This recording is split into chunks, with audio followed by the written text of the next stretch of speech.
Filming. Okay, hi. Welcome to the Fish and Game Commission meeting, August 25th. These are some of our supporters here to convince the Fish and Game Commission that this is an issue that a lot of people care about, and we hope our numbers will help us be heard. Does anybody want to say anything for our little documentary? Legalize. Long overdue. 10 plus years, yeah, I'm getting tired. Okay. Only 10, but And my picture represents your time, so it was here a lot longer ago. All right, so are we ready for this meeting? Yes. Okay. Wish us luck. You're upside down. There's one in it. Thank you. So thank you.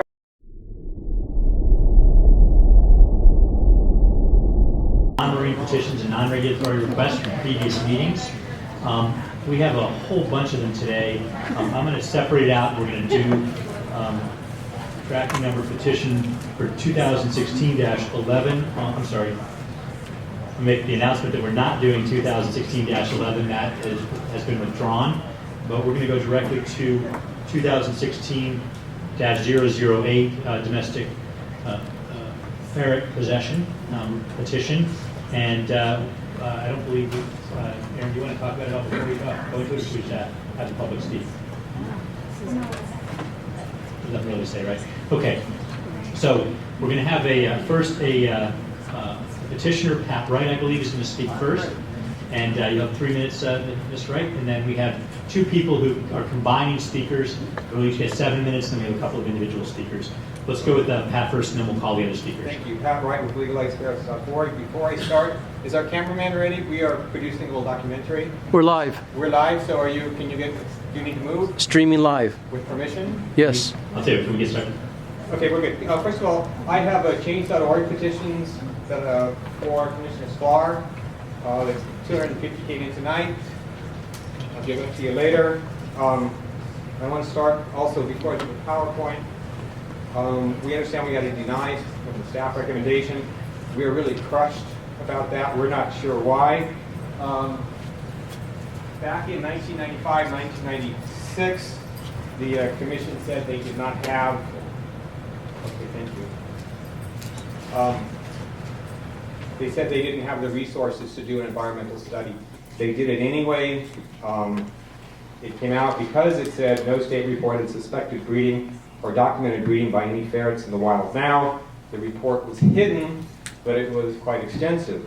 In 2000, the commission said that in order for the case to proceed, proponents would have to agree to fund an environmental study. And so in 2010, there was a 10-year delay. We did it. And we did it properly.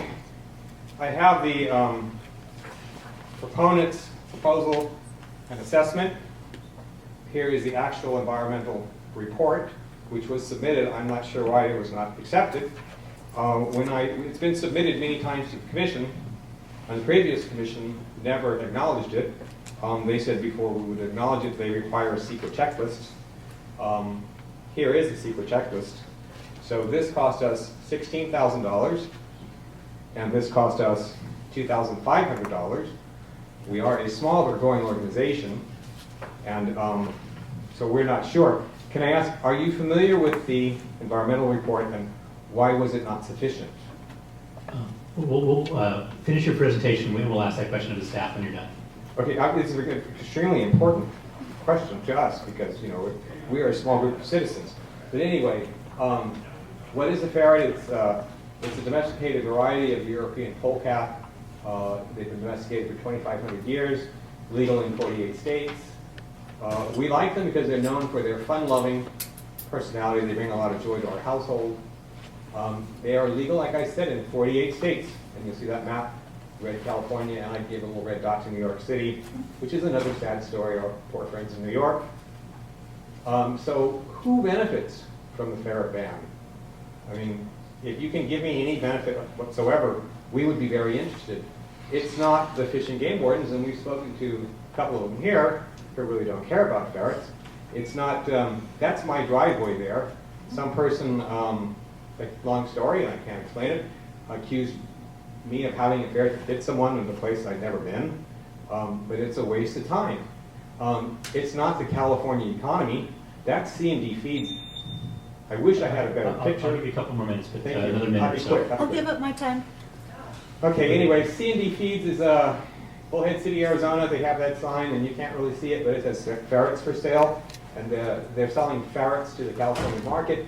70% of the ferrets in neighboring states are intended for California. So, you know, you're losing sales tax money, you're losing economic activity. And when you buy a ferret, you also buy ferret supplies. People who want to move here, I met this gentleman on Reddit. He is not coming to California because he can't bring his ferret. A lot of people in the military, people cannot get security clearances. There's just no reason for it.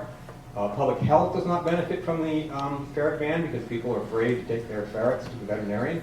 And we want, you know, all pets to have veterinary care. And it's not faith in government because when, like I said, we spend $18,000 to jump through hoops and produce reports, and it's never even accepted. People are cynical. So what we are afraid of is impulse buying of ferrets. I know people in other states, when they see $99 ferrets at Petco, they're quite concerned that they're going to be in the shelters. I'm going to ask you to wrap up, please. Okay, we want a $100 one-time license application fee at the time of purchase for the ferret. Rabies vaccine, only sterile ferrets. We don't see any problems. And we think it's a win-win situation for everybody. And we're kind of wondering, why are we here? Because ferrets are a domestic animal. Thank you, Mr. Ray. Thank you. Can you call the two people who are speaking for a number of folks? We all succeeded. We all succeeded to that. All the secessions are. Okay, I have one that has people seated to Pat Wright and one to Troy Morris. Okay, so it's Troy Morris's turn right now. Oh, that's a different issue? Okay, good. So now call up the individuals who would like to speak on the ferret issue as well.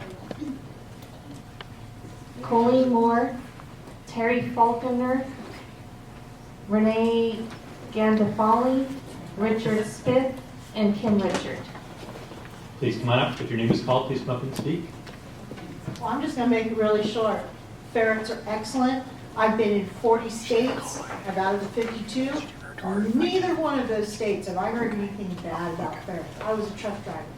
So I've been in every state, I've all 40 states. I've always had a ferret in those states. I couldn't bring them to California, it broke my heart. That's it. Excuse me, ma'am, Yes. over here. Could you please state your name for the record? Oh, Colleen Moore, No, first time. thank you very much. Thanks for being here today. And I drove from Santa Cruz to be here. Good afternoon, members of the commission. Kevin Pedrati. I represent the Pet Industry Joint Advisory Council. PJAC is a trade group that represents breeders, groomers, product manufacturers, distributors, retailers, big and small, and pet owners. I just wanted to put a few things in perspective. Nationally, if we just use national numbers, we estimate that 15 to 18% of all ferret products sold nationally are sold in California. So that's for a pet that's not supposed to be here. This accounts from all established business channels, including the internet sales. Based on these figures, we conclude that that means there's probably at least 250,000 ferrets already existing in California. We also estimate that there's probably 20,000 ferrets brought into California per year. So thank you very much for your time. Thank you for your information. Just get my stuff. I take up a lot of real estate. It's okay. Hi, Kimberly Richard, Environmental Chair for the Democrats in Napa Valley. And I just heard about this. Oh my God, what state bans ferrets? I am in support of the ferret being removed from the species that is on the banned wildlife list. It is my understanding that in 1930 it was accidentally put on this list. I had a pet ferret. His name was Mr. Weezermeister. And he thought everybody was his best friend. Matter of fact, his best friend was a rabbit by the name of Thumper. And Mr. Weezermeister did get out my door I had him about 10 years ago when I lived in Texas, but, and he got killed by an animal. He thought every dog should be his best friend. But anyway, I think this is something that this commission could really look closer at and to get a little more data on this. It seems that if this was a mistake in 1930, this is 2016, almost 2017. So maybe we need to take a closer look at this. Thank you.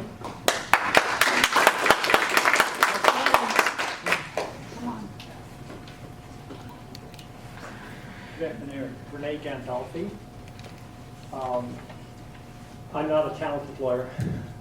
I'm a graduate of the University of California Veterinary School in 1981. I'm also a member of the American Board of Veterinary Practitioners and a boarded diplomat. I own a private veterinary hospital in the San Francisco Bay Area. And one of the things that my hospital does is provides pro bono work for the Sulphur Creek Nature Center, which is a part of the Hayward Area Recreation District. We treat rescued wildlife that the center keeps with approved and valid permits.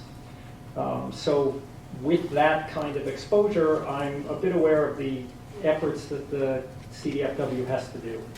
And I really respect the work that they do, and any of the animals that I treat through that program, we're pretty diligent about the permits. I got a phone call last week from a woman asking about treating her red fox that she supposedly had given to her to take care of by Lindsay Wildlife Museum. 24 hours later, I contacted the local Fish and Game Warden to let them know that there's a wildlife being kept privately and shouldn't be.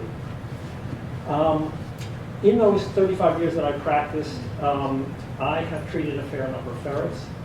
The problems that I see with the current regulations are that it's bad medicine. As been mentioned before, I can't provide proper care, people won't bring their ferrets in. And so there are animals out there that are not getting proper care. It's bad public health. I spend a lot of my time when people bring pets in, teaching them how to keep that pet safely and keep it healthy and keep their family healthy. I can't do that if people don't come in. And considering the thousands of ferrets that are out there, that's a lot of public that are not being protected. Problems I haven't seen. I have not seen any feral ferrets. Every ferret that I've seen that got outside that was still alive was in shock. I haven't seen wildlife injured by ferrets. So I want to thank you for letting us speak. And as a veterinary professional, I'd say that maintaining the ban is not good for the state. Thank you. Are there any speakers on this topic? Yes. Please. Terry Faulkner, and this is another hat today. California Domestic Ferret Association. Okay, I don't know how many of you may remember around the early 1990s, but there was a great big push. We went through the different legislative venues, and we even had the Center for Disease Control from Washington, D.C. come and testify on the behalf of ferrets. And they said there's no problem. Essentially, if it has a mouth, it will bite at some time, someone, but the bacteria inside their mouth is nowhere near as bad as what you find in a cat's. They're not territorial. When they get loose, which happens, they're small. They will tend to try to find someone to come help them. They will go to their sliding doors and say, hey, let me in. One of the groups that were against ferret legalization and ferret care was Save the Mountain Lion people. Believe me, I don't know why they would want to deprive those poor lions of those tidbits. The first ferret I handled was through the Lindsay Museum, which does have a very good reputation. And they told me this is the one animal I could actually have and treat as a pet, unlike the other ones I was raising for rehab, the possum, squirrels, and all those things. And eventually, that ferret went to Africa, USA, which was in Vallejo at the time, and it went for one of their educational programs. So, thank you very much. Please consider doing the right thing and making them legal to have them in this state. Thank you. Thank you. Any more speakers on this topic? Okay, so I do have one question for staff. They provided an EIR that they, it's not an EIR, it's can you explain a little bit about what we received and whether it meets the requirements that we were asking them to provide? Thank you, President Sklar. So the document that we've seen as staff is the analysis, and that, so while it covers a broad range of issues, it's not a full EIR. And however, today is the first time we've seen their secret checklist. It has been submitted multiple times. Please back. So Mike can expand a bit more on the legality of that, but we haven't seen the secret checklist until today. So, and so so that's the first step. If we want to agendize this again, just having reviewed the checklist in the intervening time, we could have another discussion about it, I suppose. But we still need a full EIR in order to make the decision to allow these as domestic pets. That's the your position, Mike, as counsel, right? So without having reviewed the initial study that they've done, it's legally, you can't really conclude what the final CEQA document would be required. Okay. I just know that in the past, prior to my time, the commission had determined that they would require a complete CEQA EIR before going forward with change with respect to ferrets. And the only document supporting the petition was this document prepared by Sacramento State titled Analysis of the Potential Impacts of Domestic Ferrets, and it doesn't follow CEQA. Comport because it's a complete EIR. Okay, good. All right, thank you. We can discuss it again when we get to the end of this agenda item and take action. So I'm going to invite any speakers who want to speak on any of the other items under 38A or B to come up. Mary, will you call the names?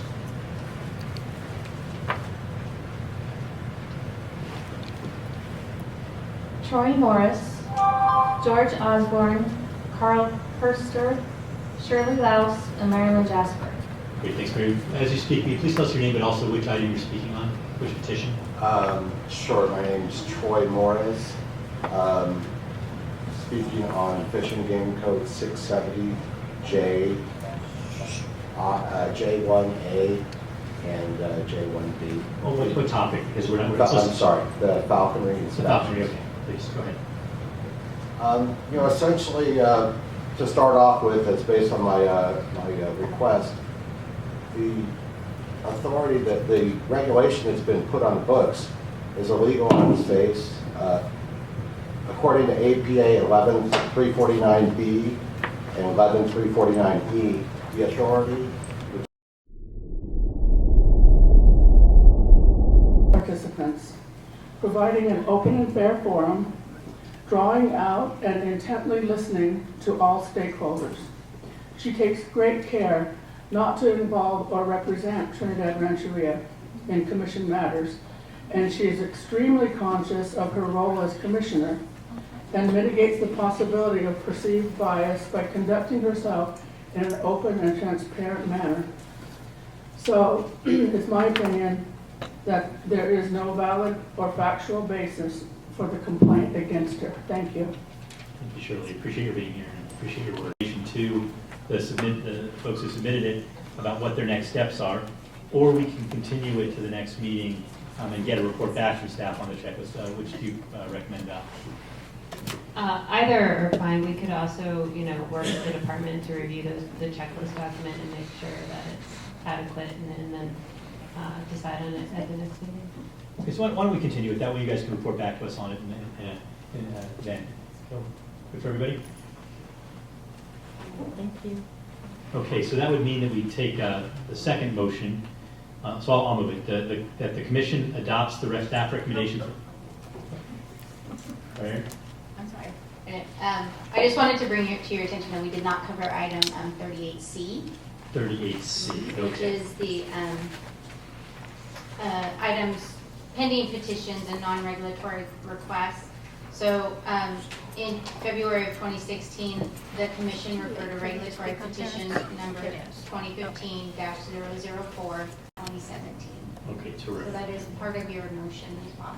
Okay, so we're passing, then the only two changes we'll be making then are, just so I'm clear, is that we're accepting all the recommendations except that we're not acting on 2016-11 because it was removed, and on 2016-08, we'd be asking staff to continue it to next meeting.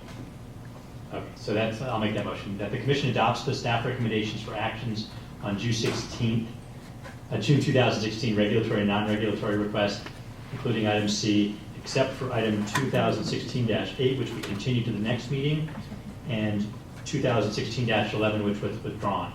And then we approve adding petition, I'm sorry, I'm repeating myself there, but we approve adding petition 2015-04 to the 2017 regulatory calendar. That's my motion. Second. Is that clear, Mary? That's You clear mine. what I did? That's mine. Good, you're good? Okay, so I made the motion, it's seconded by Commissioner Williams. All in favor? Okay. Aye. Any opposed? Three in favor and 2 absent.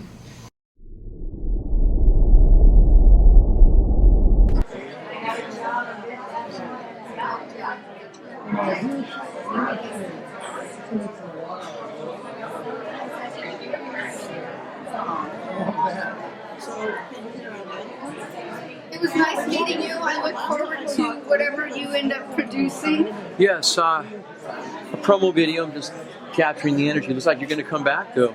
Yeah, I don't know if I'll go down to like San Diego. I might go up to the one in Eureka though. Oh, so they recalendared it for now. It'll be in San Diego. It'll be. I think the next one is. I think the June is Eureka, and then December I think is San Diego. Oh, okay. Yeah, I'm not sure I'll go to San Diego either. Yeah, but Unless Pat I'm on lives there, vacation. so it's right there. Right, for him it's great. Yeah. I love going to it's a little island down there, Coronado. I love going down there. And I love going down there. Yes. I just use any excuse. Any excuse to get down that way, yeah. La Jolla, Carlsbad. GIA, yeah. Mhm. So, yeah. Oh, it's beautiful down there. I'm always looking for reasons. Yeah. So. Yeah, when I go down there, I'm usually at Newport Beach, Balboa Island, but I rarely go further down to San Diego.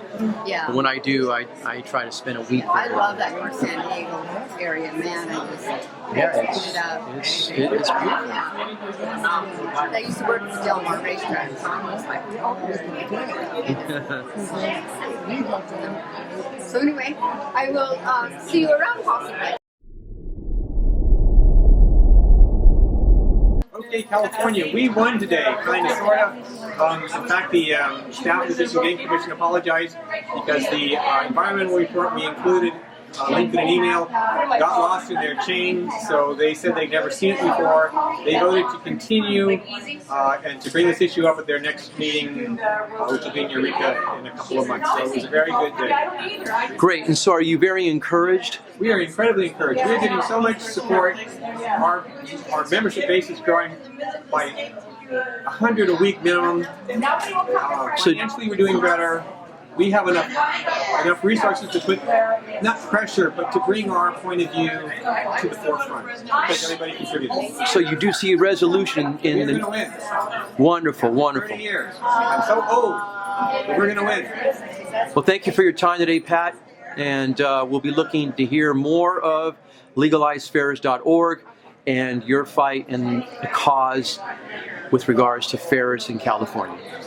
Thank you.